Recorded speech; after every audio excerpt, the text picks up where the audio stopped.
오늘 말씀 보겠습니다. 오늘 말씀은 마태복음 21장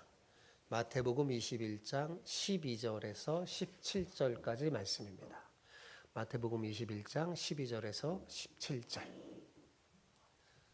제가 한 절 읽고 여러분 한 절 읽고 교독하겠습니다. 예수께서 성전에 들어가사 성전 안에서 매매하는 모든 사람들을 내쫓으시며 돈 바꾸는 사람들의 상과 비둘기 파는 사람들의 의자를 둘러 엎으시고 그들에게 이르시되 기록된 바 내 집은 기도하는 집이라 일컬음을 받으리라 하였거늘 너희는 강도의 수고를 만드는도다 하시니라. 맹인과 저는 자들이 성전에서 예수께 나오매 고쳐주시니 대제사장들과 서기관들이 예수께서 하시는 이상한 일과 또 성전에서 소리질러 호산나 다윗의 자손이여 하는 어린이들을 보고 노하여 예수께 말하되 그들이 하는 말을 듣느냐? 예수께서 이르시되 그렇다. 어린아기와 젖먹이들의 입에서 나오는 찬미를 온전하게 하셨다 함을 너희가 읽어본 일이 없느냐 하시고 그들을 떠나 성 밖으로 베다니에 가서 거기서 유하시니라. 아멘. 아멘.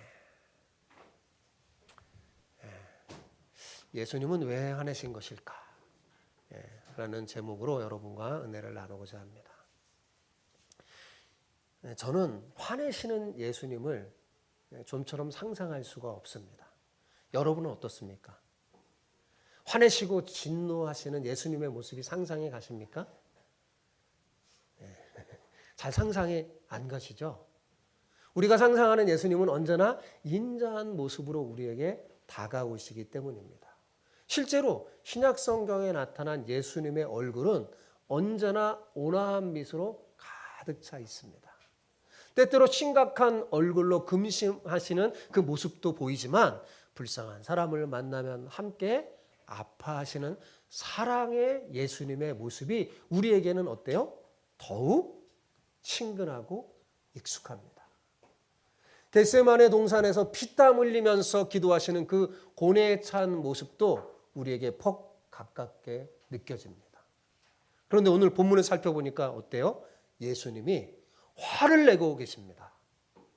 그것도 약간의 정도의 화가 아니라 엄청 화를 내시는 거죠. 진노를 바라고 있습니다.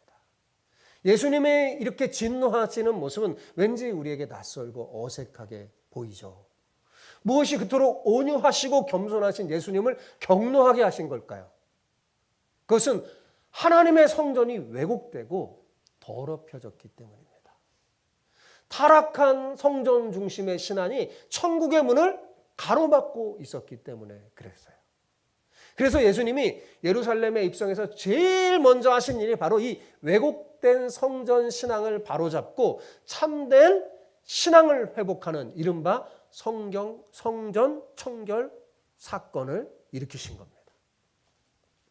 성전에서 진노하시면서 장사하는 사람들을 쫓아내신 이 사건은 여러분 오늘날 교회를 향하여도 같은 메시지를 보여주고 있는 거예요.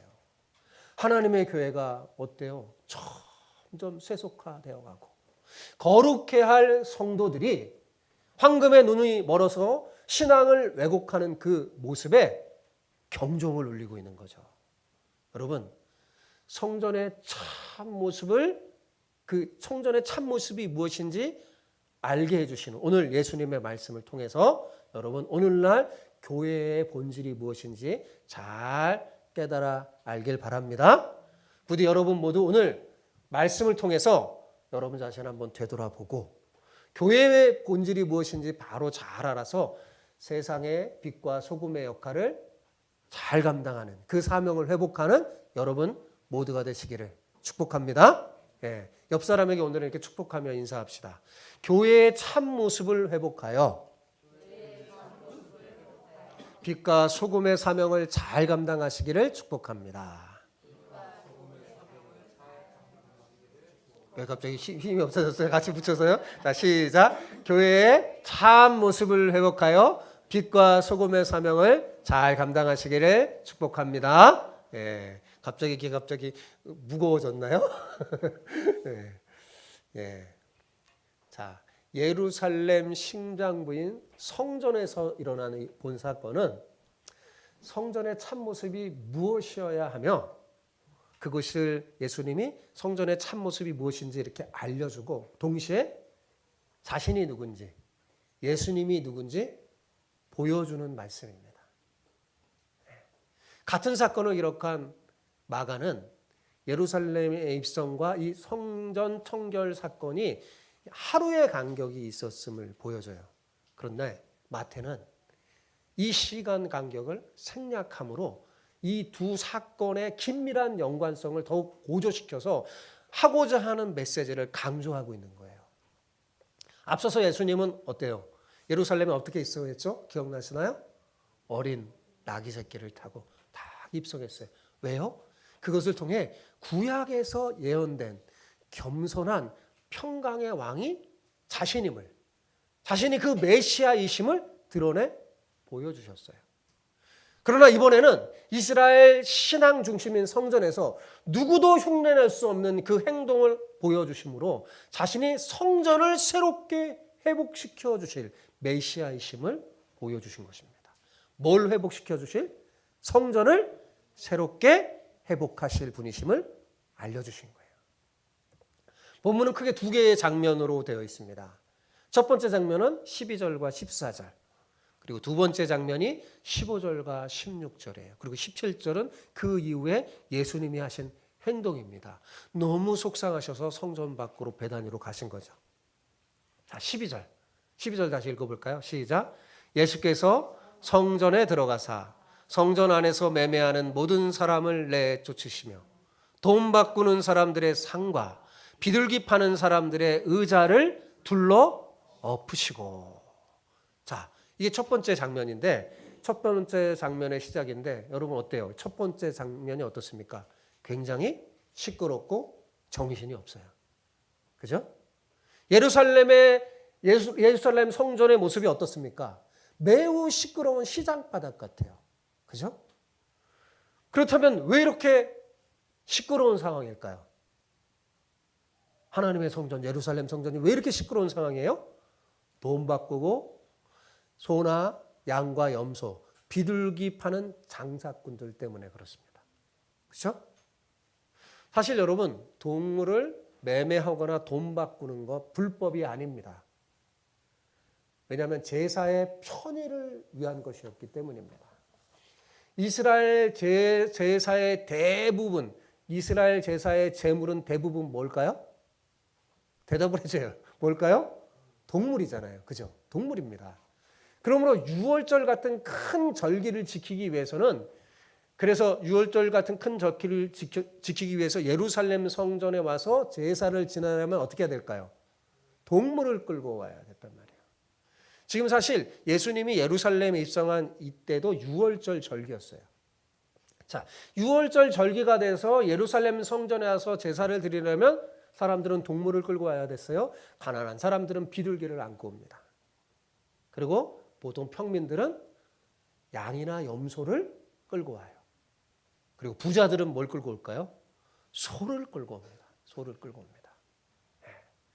자, 그러니 여러분 생각해 보세요. 먼 이방에 사는 사람들 얼마나 힘들었겠어요. 그죠? 그리고 이스라엘은 외국에 멀리, 본국이 아니라 외국에 멀리 있는 사람도 와야 됐어요. 그 사람들 얼마나 힘들겠어요. 예루살렘에 6월절에는 이스라엘 성인 남자는 꼭 찾아와서 제사를 드려야 하니까 멀리서 와야 돼요. 근데 동물을 끌고 오려면 얼마나 힘들겠어요. 먼 지방에서 동물을 끌고 오다 보면 어떤 일이 생길까요? 동물이 다치는 경우도 있었어요. 그죠? 그래서 당시 종교 지도자들이 이들의 편의를 제공한 거예요. 어떻게 해요? 예루살렘에서 돈을 주고 필요한 동물을 살 수 있게 한 거예요. 그러니까 자기 동네에서 동물이 있으면 그건 자기 동네에서 팔고, 그래서 돈을 가지고 와서 예루살렘에 와서 다시 돈을 가지고 필요한 동물을 살 수 있도록 한 거예요. 또한 성전에 들어가려면 성전에 들어가는 한 사람마다 반세겔을 내놓아야 됐어요. 그냥 성전에 들어가는 게 아니에요. 반세겔의 헌금을 내야 됐어요. 반세겔은 2데나리온이에요. 제가 설교 많이 해서 데나리온 알죠? 예, 데나리온은 뭐예요? 노동자 하루 일한 품값이잖아요. 그 반세겔은 뭐예요? 2데나리온이라고 그랬으니까 노동자가 2일치, 이틀 일한 품삯입니다. 근데 문제는 뭐냐면 성전에서만 통일되는 그런 별도의 화폐가 있었어요. 그래서 아무 돈이나 가져와서 드릴 수가 없었어요. 그럼 어떻게 해야 될까요? 바꿔야 되겠죠. 요즘 말로 환전을 해야 됐습니다. 그래서 돈 바꾸는 사람들이 필요했던 겁니다. 근데 다만 문제가 뭘까요? 이들이 성전 안에서 이 일을 하고 있었다는 사실입니다. 오늘 보면 잘 읽어보세요. 이들이 어디 있었어요? 성전 안에서. 성전 근처에서 좀 떨어진 곳에서 그렇게 허락한 건데 어느덧 어디까지 온 거예요? 성전 안까지 와서 이걸 한 거예요. 성전 안에까지. 매매하고 돈을 바꾸는 것 자체는 불법이 아니었지만 이것을 성전 안에서 행한 것이 문제였던 거죠. 더 큰 문제는 뭐냐? 이 동물을 매매하는 사람, 돈 바꾸는 사람들이 중간에 어떻게 해요? 지나친 폭리를 취하여서 예루살렘에 제사를 드려서 은혜를 받으러 왔던 사람들이 어때요? 마음이 상해서 은혜를 받지 못하고 내려가는 일이 자주 생기는 거예요. 예. 바가지가 끄는 거죠. 예. 터무니없이 막 비싸게 불러서 어쩔 수 없이 사야 돼요. 그죠? 여기까지 왔는데, 멀리서 왔는데 사야 되고, 환전도 터무니없이 폭리를 취하면서 사람들의 마음을 상하게 한 거예요. 자, 이렇게 문제가 있는데도 불구하고 그렇다면 왜 사람들은 이것들을 오랫동안 문제 삼지 못했던 걸까요? 이게 하루 이틀 벌어진 일이 아니에요. 오랫동안 이 일이 벌어졌어요. 근데 아무도 문제 삼지 않고 있어요. 왜 그럴까요, 여러분? 당시 종교 권력자들이 조장하며 이 사람들의 뒤를 봐주고 있었기 때문입니다. 여러분, 동물을 매매하는 사람, 돈 바꿔주는 사람들이 어떻게 성전 안에 들어올 수 있었을까요? 여러분, 이 사람들 어떻게 들어올 수 있었겠어요? 누구 때문에 들어올 수 있을까요? 종교 권력자들이 허락해줬기 때문에 그랬습니다. 그들 때문에 들어온 거예요. 그렇다면 그냥 허락해줬을까요? 여러분, 그냥요? 아니죠. 자리세를 받았죠. 예, 요즘 아파트 단지 근처에서 이렇게 막 장이 벌리잖아요. 그 사람들 공짜로 막 아파트 단지에서 하는 게 아니에요. 돈을 내야 돼요, 아파트에. 예, 그렇죠. 돈을 내고 자리세를 받는 거예요. 또한 이것이 너무나 큰 이권이 되는 사업이기에 이들은 이것을 계속 유지하기 위해서 이 장사꾼들은 어떻게 했을까요? 자꾸 대제사장과 서기관들, 종교 권력자들에게 뭘 줬을까요? 뇌물을 갖다 준 거예요. 그래서 당시 제사장과 서기관들은요, 엄청난 부자가 돼서요, 왕처럼 살았습니다. 왕처럼. 그런데 갑자기 예수님이 나타나서 뭐 한 거예요? 이 장사꾼들을 막 쫓아내면서 성전을 청결하게 하시니 어때요? 예수님이 좋을까요? 미울까요? 예수님이 미운 거예요. 네. 다른 복음서에 보잖아요. 이들이 얼마나 예수님을 미워했는지 심지어 예수님을 잡아 죽이려고까지 했어요. 왜요? 예수님 때문에 자신들의 기득권이 무너지고 수입원이 사라지게 생겼기 때문이죠. 그러니 이런 상황을 보고 여러분, 예수님이 화 안 내시겠습니까, 여러분? 화내는 게 어때요? 당연하죠. 화내신 예수님이 성전 안에서 어떻게 합니까? 매매하는 사람들을 내어쫓으며 돈 바꾸는 사람의 상과 비둘기를 파는 사람들의 의자를 어떻게 해요? 뒤엎어 버렸어요. 요한복음에 보면요, 채찍을 만드셔서 쫓아내셨어요. 너무 막 진노하시면서 쫓아내셨어요. 그러면서 예수님이 자신이 왜 이런 행동을 하는지 친히 설명해 주셨습니다. 자, 13절 보세요. 자, 13절 같이 볼까요? 시작. 그들에게 이르되 기록된 바 내 집은 기도하는 집이라 일컬음을 받으리라 하였거늘 너희는 강도의 소굴을 만드는도다 하시니라. 성전은 원래 어떤 집이어야 돼요? 기도하는 집이 되어야 하는데 장사꾼들이 종교 권력자들에게 빌부터 강도의 소굴로 만들어 버렸다는 겁니다. 그래서 예수님이 분노했고 성전의 모습을 바로 회복하기 위해서 이렇게 다 뒤집어 엎었다는 말씀이에요. 예수님은 굉장히 적극적으로 행동했어요. 왜요? 말로 해서는 도저히 안 되니까요. 예, 우리 아이들도 평상시에 말로 해서 말 잘 들으면 엄마가 매를 안 들어. 그죠? 말로 해서 도저히 안 되면 어때요? 매를 든단 말이에요. 말로 안 하고 매를 드는 거예요. 예수님이 마치 매를 든 것 같아요. 예, 채찍을 만드셔서 콱 쫓아내셨어요. 왜요? 예수님이 성전의 주인이시잖아요. 마태는 예수님께서 이렇게 하신 후에 어떤 후속 조치를 취했는지 14절에서 밝히는데 여러분 사실 이 본문에서 제일 중요한 부분이 이 장면이에요. 이 14절이 본문을 해석하는데 아주 중요한 키를 제공하는 겁니다. 자, 14절 볼까요? 14절 같이 읽어봅시다. 시작. 맹인과 저는 자들이 성전에서 예수께 나오매 고쳐주시니. 자, 여기서 어떤 사람이 등장하나요? 어떤 사람이요? 맹인, 그 다음에 또요? 전은자들. 우리는 성경을 읽으면 맹인과 전은자들이 성전에서 예수님 오니까 고쳐주셨구나 이렇게 넘어갈 수 있는데요. 여러분, 당시 이스라엘 사람들을 보면 깜짝 놀랄 일이에요. 왜 그런 줄 아십니까? 이 맹인과 전은자들이 성전에 들어올 수 있을까요? 없을까요? 못 들어오는 사람이에요. 성전에 못 들어오는 사람이에요. 그런데 예수님이 어떻게 해요? 이 사람들을 성전에 들어오게 하셔서 이들의 문제를 해결해 주셨어요. 그러니까 원래는 성전에 들어올 수 없는, 그래서 성전에 들어올 수 없어서 문제를 해결받지 못하고 은혜를 받을 수 없는 사람을 예수님이 어떻게 해요? 성전에 들어오게 하셨을 뿐만 아니라 이들을 고쳐주신 겁니다. 여러분, 예루살렘 성전은요, 병자들이 못 들어오는 곳이에요. 그러니 자, 병자들이 들어갈 때 고쳐줄까요? 고쳐주지 않죠. 고쳐줄 수도 없죠. 들어오지도 않으니까요. 예루살렘 성전은 병자들을 고쳐주는 곳이 아니에요. 예를 들어서 발목이 다쳐갖고 목발을 짚고 온 사람이 딱 이제 성전에 들어가려고 하면 뭐예요? 멈춰. 출입 금지예요. 들어올 수 없어요. 온전하지 않으니까 들어올 수 없다고 하는 겁니다. 그럼 성전에서 목발이나 휠체어를 제공해 줄까요? 천만에요. 네, 그건 각자가 알아서 할 문제입니다. 그런데 예수님이 뭐예요?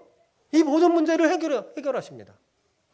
그러니까 예수님은요, 예루살렘 성전을 이전과 완전히 다른 것으로 바꿔버렸어요. 성전을 치유와 구원이 나타나는 은혜가 넘치는 곳으로 바꿔 놓으신 거죠. 여러분, 여기서 예수님 보여줘요. 성전이 어떤 곳이 되어야 하는지 알려주는 거예요. 성전은 어떤 곳이 되어야 할까요? 치유와 구원이 나타나야 돼요. 그죠? 예수님이 평상시 하시던 모든 은혜의 모습들이 성전에서 실현되어야 하는 곳이 되어야 돼요. 그죠? 여러분, 예수님이 이 땅에 오셔서 주로 무슨 일을 하셨습니까? 복음서에 보면 예수님이 이 땅에 오셔서 주로 하신 일이 뭐예요? 가르치시기도 하지만 많은 병자들을 고치시고 또 어때요? 귀신들을 내어 쫓으시고 심지어 죽은 자를 살리셨잖아요. 그렇다면 여러분, 성전에서 병자가 고침을 받는 일이 당연한 것이겠어요? 막 맞고 들어오서 그런 일이 안 일어나는 것이 당연한 거겠어요? 어떤 게 당연한 거겠습니까? 성전에서 병자가 고침을 받는 게 당연한 거잖아요. 그런 일이 안 일어나는 게 사실 비정상적인 거죠. 또한 성전은 어떤 곳이 되어야 될까요? 천국 같은 곳이 되어야 되죠. 그죠? 하나님이 계시는 곳이니까. 이 땅에서 천국을 누릴 수 있는 은혜의 통로가 바로 성전입니다. 천국은 어떤 곳이에요, 여러분? 눈물이 없고 슬픔이 없고 질병이 없고 사망이 없는 곳이잖아요. 그죠? 그러니까 성전도 눈물이 있는 사람, 눈물 흘리는 자들이 성전에 나오면 어떻게 돼요? 그 눈물을 씻어주는 것. 그죠? 질병으로 고통당한 자가 있으면 회복해주고 치유를 얻는 곳이 되어야지 그게 진짜 성전의 모습이 아닐까요? 여러분?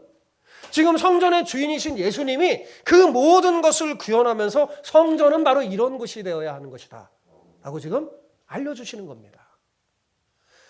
여러분, 원래 하나님께서 창조하신 이 천지 창조를 하실 때 이 세상은 제가 뭐라고 그랬어요? 너무 하나님 보시기 힘이 좋았다고 그랬죠.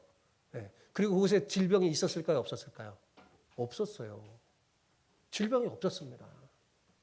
그럼 질병은 왜 생겨날까요? 왜 생겨난 걸까요? 사람들이 하나님의 통치를 거부하고 하나님을 떠나서 자기 마음대로 죄 짓고 살면서 생긴 게 질병입니다. 그래서 하나님은 이걸 그냥 놔두다가는 다 망하게 생겼으니까 죄를 용서하시고 죄 때문에 생겨난 모든 심판과 형벌로부터 구원해 주시기 위해서 누구를 보내신 거예요? 대답을 누구를 보내신 거예요? 예수님을 보내신 거죠. 예. 그래서 예수님이 이걸 다 해결해 주시는 거예요. 지금 성전의 원래 기능은 뭐냐? 죄를 용서하는 것이고 죄 때문에 생겨난 모든 심판과 형벌로부터 자유함을 얻는 곳이에요. 그런데 지금 성전이 그렇게 됐어요? 안 됐어요? 지금 그렇게 안 됐어요. 왜곡되고 이상해졌어요. 그래서 예수님이 그것들을 다 바로잡아서 원래 성전의 모습을 회복하시는 그 일을 지금 예수님 뭐 하고 있는 거예요? 행하고 계신 거죠. 그것을 아주 극적으로 보여주는 게 뭐예요? 맹인과 저는 자들을 고쳐주신 거예요. 어디서요? 성전 안에서. 그런데 여러분, 이 대제사장과 서기관들, 이들 뭐 성경을 잘한다고 하는 사람들이 있는다는 대제사장과 서기관들이 예수님이 하시는 그 일을 감사하면서 하나님께 은혜하고 찬송을 돌려 마땅한데 그렇게 한 게 아니라 어떻게 봤다고요? 이상한 일이라고 봤어요. 그걸 이상하게 봤어요. 얼마나 망가졌으면 예수님이 지금 하신 그 일을 이상한 일이라고 봤겠어요. 자, 15절 볼까요? 자, 같이 읽어봅시다. 시작. 대제사장과 서기관들이 예수께서 하시는 이상한 일과 예수께서 하신 일이 뭐라고요? 이상한 일이에요. 또 시작. 또 성전에서 소리질러 호산나 다윗의 자손이 하는 어린아이를 보고 노하며. 이 제사장들이 예수님이 하는 일을 이상하게 보고 그 일을 본 어린아이들은 오히려 마땅한 반응을 해요. 호산나, 예? 다윗의 자손이 하면 찬송하잖아요. 감사하며. 근데 그걸 보고 뭐예요? 화내. 여러분, 병자를 고쳐주는 게 어떻게 감사한 일이 아니고 이상한 일이겠어요? 말이 됩니까, 여러분? 또한 이들이 이 병자들이 성전에서 고침을 받는 걸 보고 어린아이들이 놀라서 호산나 다윗의 자손이 하며 소리 지르고 막 찬양하는 거, 그걸 보고 화내는 거, 그게 이상하지 않나요? 그걸 보고 지금 화내고 있어요. 자, 그러니까 여러분, 이 두 장면이 있다고 그랬잖아요. 두 장면으로 본문이 구별됐다고 그랬잖아요. 앞에 장면이 굉장히 시끄럽다고 제가 그랬어요. 시장바닥 같이. 그럼 지금 상황은 어떤가요? 지금도 동일하게 앞에서와 같이 어때요? 시끄럽습니다. 예, 그죠? 그렇다면 왜 시끄러운 걸까요? 여러분? 왜 시끄러워요? 병자들이 성전에서 고침을 받았기 때문입니다. 병 고침을 받은 사람들이 조용히 나갈까요, 여러분? 아니죠. 기뻐서 소리치면 난리치지 않겠어요? 그죠? 너무 기뻐서 막 소리치고 야, 내 병이 나왔다. 그러지 않겠어요? 아마도 병 고침을 받은 사람뿐만 아니라 그 병자를 데리고 온 사람들도 기뻐서 시끄럽게 했을 겁니다. 또 이를 본 어린아이들이 어떻게 했어요? 막 소리 질러 찬양하니까 성전이 또 어떻게 된 거예요? 시끄럽게 된 거예요. 여러분, 그런데 지금 이 시끄러운 장면은 앞부분과 달리 어떤 면에서 보면 합법적이지가 않은 거예요. 왜요? 병자가 성전 안에 들어오는 것이 뭐라고 그랬어요? 율법이 허락하지 않기 때문입니다. 어린아이들도 마찬가지예요. 여러분, 어린아이들도 성전에 들어오면 안 됩니다. 당시에 성인 남자만 성전 안에 들어와 제사를 드렸습니다. 그러니까 성인 여성도 들어올 수 있을까 없을까요? 없어요. 성인 여성도 성전 안에서 제사 드리지 못했어요. 그럼 어떻게 했을까요? 아이들과 막 손잡고 남자들이 제사 드리는 동안 성전 밖에 이방의 뜰이라는 곳이 있어요. 예, 거기서 기다렸습니다. 그러니까 지금 성전에 들어올 수 없는 사람들이 지금 어떻게 했어요? 들어왔어요. 그리고 시끄럽게 막 떠드는 거예요. 지금 상황이 그런 거예요. 예. 그러니까 대제사장과 서기관들이 보기에 되게 이상한 모습이에요. 자, 첫 번째 장면이 합법적인 시끄러움이었다면 두 번째 장면은 어쩌면 불법적인 시끄러움이라고 할 수 있어요. 그런데 이 불법적인 시끄러움을 누가 만드신 거죠? 예수님이 만드신 거예요. 예수님이 그렇게 하신 거예요. 그죠? 예수님이 허용하셔서 이렇게 된 겁니다. 다 그 예수님을 막 호산나 하면서 반기면서 예수님 성전에 들어가니까 뭐예요? 따라 들어가는 거예요. 따라 들어간 거예요. 그 누구도 못 막아요. 막 찬양하니까 못 막은 거예요. 예수님이 다 들어가는 거예요. 자, 앞에서는 어때요? 대제사장과 서기관들이 돈을 받아 성전을 강도의 소굴로 만들어서 시끄럽게 했다면 지금 어때요? 지금은 예수님이 허용하셔서 시끄러운 상황이 된 거예요. 그죠? 그러니까 대제사장과 서기관들은요, 지금 이 장면, 예수님이 하신 이 장면 한 번도 본 적이 없어요. 사실은 그걸 많이 봐야 되는데, 성전이. 그죠? 그 치유의 역사가 일어나는 성전이 많이 봐야 당연한 거잖아요. 근데 한 번도 본 적이 없어요. 이거 익숙한 장면이 아닙니다. 굉장히 낯선 장면이에요. 왜 이런 일이 일어나는 거지? 하면서 이상하게 생각하고 심지어 화를 낸 겁니다. 자, 보세요. 또 비교해 볼게요. 첫 번째 장면에서도 분노가 있었죠. 그죠? 첫 번째 장면에서 화내신 건 누굴까요? 예수님. 그죠? 첫 번째 장면에서는 예수님이 분노하셨어요. 자, 그러면 지금 두 번째 장면. 지금은 누가 분노합니까? 대제사장과 서기관이 분노합니다. 분노한 사람이 다르죠. 그럼 이들은 왜 분노했을까요? 성경은 설명하지 않지만 우리는 다 압니다. 설명하지 않아도 알아요. 왜요? 예수님 때문에 화낸 거예요. 예수님 때문에 자신들이 그동안 그렇게 누려왔던 기득권이 위협받고 자신들에게 들어와던 막대한 수입이 지금 어떻게 해요? 없어질 위기에 처했기 때문입니다. 그래서 화가 난 거예요. 또 성전은 그들이 생각하기에 조용한 곳이 되어야 하는데 그래도 그들이 생각하는 거예요. 근데 지금 뭐야? 아이들이 무슨 놀이터 아니고 이렇게 시끄럽게 떠드는 거야 하면서 화를 낸 겁니다. 그래서 이들이 뭐예요? 이제 예수님께 항의하는 거예요. 자, 그게 16절이에요. 예수님께 항의하는 장면. 읽어볼까요? 시작. 예수께 말하되 그들이 하는 말을 듣느냐? 그랬어요. 계속 읽어봅시다. 예수께서 이르시되 그렇다. 어린아기와 젖먹이들의 입에서 나오는 찬미를 온전하게 하셨다 함을 너희가 읽어본 일이 없느냐 하시고 대제사장과 서기관들이 예수님께 항의합니다. 이 모든 것들이 예수님 때문에 생긴 것이기 때문입니다. 우리는 이것이 우리에게는 우리 입장에서는 은혜로운 장면으로 보이지만 당시 종교 권력자들은 예수님이 문제를 일으켰다고 생각하는 거예요.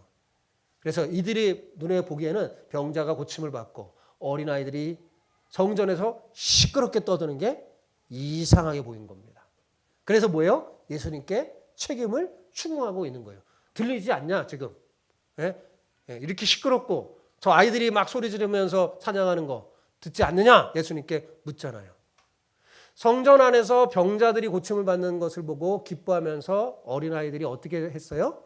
호산나 다윗의 자손이여 하면서 시끄럽게 소리 지르는 것을 듣고 있지 않냐? 따지는 이 대제사장과 서기관들에게 예수님이 말하자면 이렇게 말한 거예요. 그래, 그 소리 내가 잘 듣고 있다. 내가 그렇게 만든 거다. 그런데 너희들은 성경에서 어린아이와 젖먹이들이 입에서 나오는 그 찬미를 온전하게 하셨다는 거 읽어본 적이 없냐? 그러니 그대로 내버려둬라. 이렇게 말씀하시는 거예요. 예수님은 아이들이 성전 안에서 뛰어다니며 찬양하는 것을 허용하셨습니다. 그리고 내버려 두십니다. 여기서 우리는 성전이 어떤 곳이 되어야 함을 알게 돼요. 또 성전은 어떤 곳이 되어야 돼요? 구원이 필요한 사람들이 찾아와서 하나님이 베푸시는 구원을 어때요? 누릴 수 있어야 돼요. 그리고 뭐예요? 그 구원을 경험하고 목격한 사람들이 어떻게 해요? 하나님 앞에서 기쁨으로 찬양하는 것이 되어야 합니다. 그것이 하나님이 원하시는 진정한 성전의 모습이에요. 여러분, 그게 아름다운 성전의 모습 아니겠어요? 근데 예루살렘 성전이 어느덧 그게 하나도 없어진 거예요. 강도의 소굴이 되고 만 거죠. 예수님은 성전을 회복시켰습니다. 성전을 하나님이 이뻐하시는 찬송이 흘러넘치는 곳으로 만드셨어요. 여러분, 지금 아이들이 지금 이 성경 안에서 이렇게 막 뛰어다니는 거, 놀이터에서 뛰어다니듯이 뛰어다니고 있는 게 아니잖아요. 그죠? 지금 이들은 왜 뛰어다녀요? 기뻐서. 병자들이 낫는 거, 고침받은 게 기뻐서 찬양하면서 뛰어다니는 거예요. 그죠? 아이들이 소리를 지르는 것은 놀이터에서 막 빽빽 소리 지르는 게 아니라 찬양을 불러대고 있는 거예요. 찬양을. 이것이 하나님의 기뻐하는 모습이라고 지금 예수님이 말씀하는 거예요. 너희가 성경에서 이걸 하나님이 기뻐한다는 사실을 알지 못했느냐, 읽어보지 못했느냐, 예수님이 말씀해 주시는 거죠. 자, 앞부분에서 예수님은 성전을 뭐라고 그랬어요? 내 집은 기도하는 집이라고 그랬어요. 다른 복음서에 보면 만민이 기도하는 집이라고 그랬어요. 근데 실제로 예수님이 그렇게 만드신 거예요. 예. 여러분, 기도는 어떤 거예요? 하나님을 만나는 거잖아요. 죄인이. 그럼 죄인이 하나님을 만나면 어떤 일이 벌어질까요? 문제가 해결되죠. 고침을 받죠. 그죠? 예. 예수님은 실제로 그렇게 만드셨어요. 성전을. 성전을 기도하는 사람들이 응답받고 구원을 누리는 곳으로 만드셨잖아요. 그죠? 예수님은 성전을 은혜가 필요한 사람에게 은혜를 누리게 하는 곳으로 만드셨어요.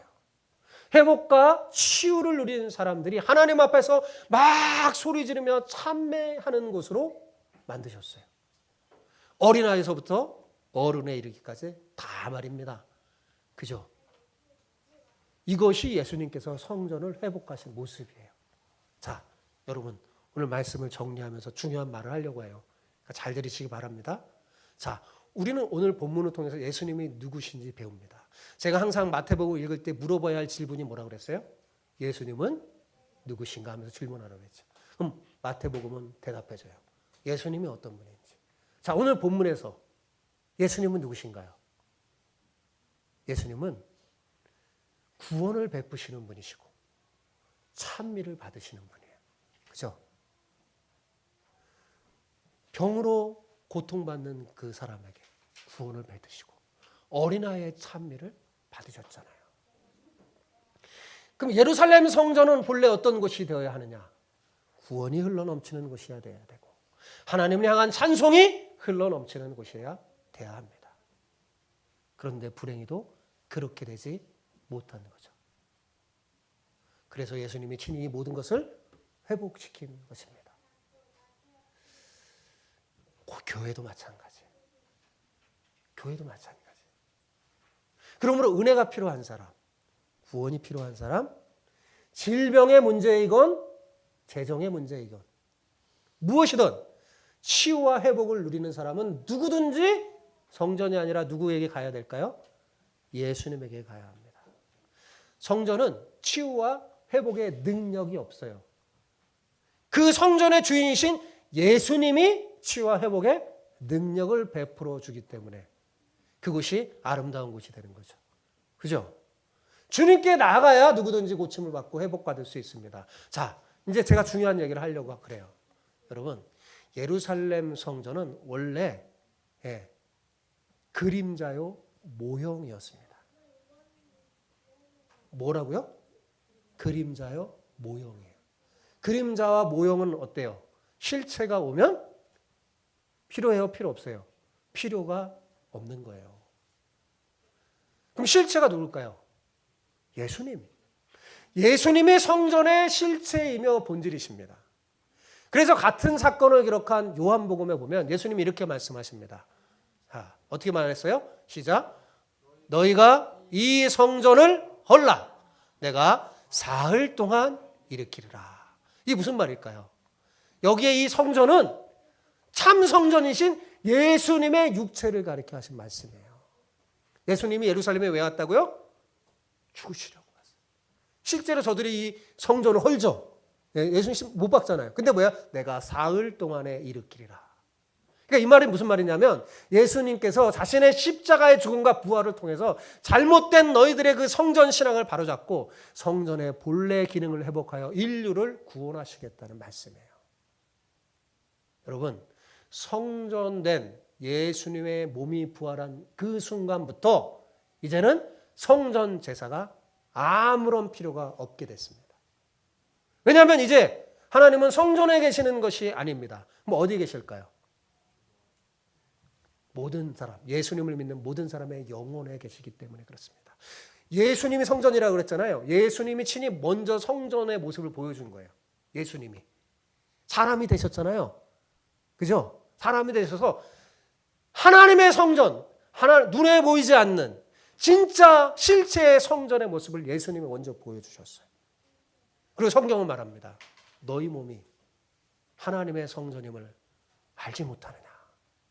여러분, 이 건물이 성전이 아니에요. 뭐 성전을 짓자 그러는데 무슨 성전을 짓는 건 이런 눈에 보이는 이런 건물을 짓는 게 아니에요. 성전을 짓는 건 뭐냐면 우리 자신을 짓는 거예요. 새롭게. 사람들이 막 헷갈려요. 여러분, 성전은 이제 없습니다. 눈에 보이는 성전 말입니다. 이거 없어요. 이제 조금 있으면 여러분 탐욕과 이권 개입으로 더러워져서 껍데기만 남아있는 눈에 보이는 성전은 어떻게 될까요? 무너지고 없어질 것입니다. 실제로 AD 70년 로마의 티투스 장군에 의해서 예루살렘 성전은요, 돌 위에 돌 하나 남지 않고 다 무너져 버립니다. 그게 정말 중요하고 그게 본체라면 무너질까요? 안 무너지죠. 그림자요, 뭐요? 참 성전에 오셨기 때문에 무너진 거예요. 그러므로 오늘날 진정한 의미에서 성전은 없다고요? 없어요. 성전은 없습니다. 대신 예수님께서 눈에 보이지 않고 무너지지 않는 성전을 세웠어요. 그리고 이 땅에 천국을 임하게 하셨어요. 그게 뭘까요? 그게 오늘날 바로 교회입니다. 그래서 예수님이 세우신 이 교회를 예수님이 뭐라고 했냐면 내가 내 교회를 이 반석 위에 세우리니 뭐라고 했어요? 음부의 권세가 이기지 못하리라. 무슨 말이에요? 영원히 무너지지 않는다는 거예요. 예수님이 세우신 교회. 그 교회는 눈에 보이는 게 아니에요. 보이지 않는 거죠. 건물이 아니라니까요. 이제 교회가 하나님이 거하시는 성전입니다. 또한 여러분과 제가 하나님이 거하는 성전이에요. 그러므로 하나님의 집인 교회와 우리 몸을 뭘로 만들면 안 될까요? 뭘로 만들면 안 돼요? 강도의 소굴로 만들면 안 됩니다. 여러분, 우리 어린 친구들도 여러분 몸이 뭐라고요? 하나님의 성전이에요. 함부로 몸을 다뤄서는 안 돼요. 이 몸을 막 강도의 소굴로 만들면 안 돼요. 강도의 소굴로 어떻게 하면 만들 수 있는 줄 아세요? 예? 단지 내가 이 세상에 잘 먹고 잘 사는 것에 초점을 맞추면 내 몸이 강도의 소굴이 됩니다. 예수님은 뭐라고 그랬어요? 내 집은 기도하는 집이라고 그랬잖아요. 기도란 뭡니까? 아까도 말했잖아요. 하나님을 만나 교제하는 곳이에요. 내 몸에 하나님이 계시다는 걸 알아서 기도는 뭐냐면 하나님을 만나 하나님과 얘기하고 교제하며 어떤 일들 상의하면서 어떻게 하냐면 내 뜻을 내려놓고 하나님의 뜻에 자신의 인생을 맞추는 거예요. 그 사람이 진짜 복 있는 사람이에요. 우리가 왜 기도하느냐? 기도하면서 하나님과 만나서 이야기하면서 나의 삐뚤어지고 잘못된 생각을 고쳐먹고 내려놓고 하나님의 뜻과 하나님의 진리의 말씀에 나를 맞추는 거예요. 그게 기도예요. 성전은 뭐라고요? 바로 그런 곳이라는 거예요. 교회가 바로 그런 곳이에요. 예배 드리면서 기도하면서 찬송하면서 그렇게 맞추는 거예요. 하나님의 뜻에 나를 맞추. 그 사람이 복 있는 사람입니다. 사랑하는 성도 여러분, 이제 분명해졌습니다. 구약시대 이스라엘 백성이 생장하는 성전은 이제 있어요, 없어요? 없어요. 여러분, 예수님의 피로 세운 교회가 성전입니다. 예수님을 하나님의 아들로 믿고 고백하는 사람들의 공동체. 그게 교회예요. 여러분이 교회입니다. 그렇다면 성전이 우리는 어떻게 돼야 할까요? 금방 제가 말했듯이 늘 기도함으로 하나님의 뜻에 내 뜻을 맞추어 천국을 보여줘야 되는 거예요. 그러니까 성전의 본 모습은 뭐냐면 천국의 모습을 보여주는 거예요. 구원과 회복이 일어나고 찬양이 넘치는 곳. 그게 원래 성전의 기능, 천국의 기능이잖아요. 그럼 여러분, 내 몸이 성전이 뭐예요? 내가 그걸 보여주는 거예요. 그죠? 내가. 그러려면 어떻게 해요? 기도함으로 하나님의 뜻에 맞춰 내가 살면 나를 통해 천국의 모습이 보여집니다. 보여지는 삶을 살아야 돼요. 여러분, 우리가 이처럼 기도하는 성전이 되어서 천국의 향기를 풍기며 산다면 아마도 여러분이 교회에서 나와 예배 드리는 모습이 달라질 것이라고 생각해요. 어떻게 해요? 아마 예배 드리는 가운데 여러분의 육체와 마음의 질병이 치유받고 영혼의 힘을 얻어서 기쁨으로 찬양하는 사람이 될 거예요. 그뿐만 아니라 가정과 직장에서의 여러분의 모습도 달라질 것입니다. 왜요? 하나님의 성전이 된 여러분의 몸이 빛과 소금이 되어 하나님의 은혜를 흘러 넘치게 할 것이 분명하니까. 사랑하는 여러분, 이런 놀라운 은혜가 우리 주마음교회 성도들 여러분 모두 가운데서 흘러 넘치기를 축복합니다. 아멘.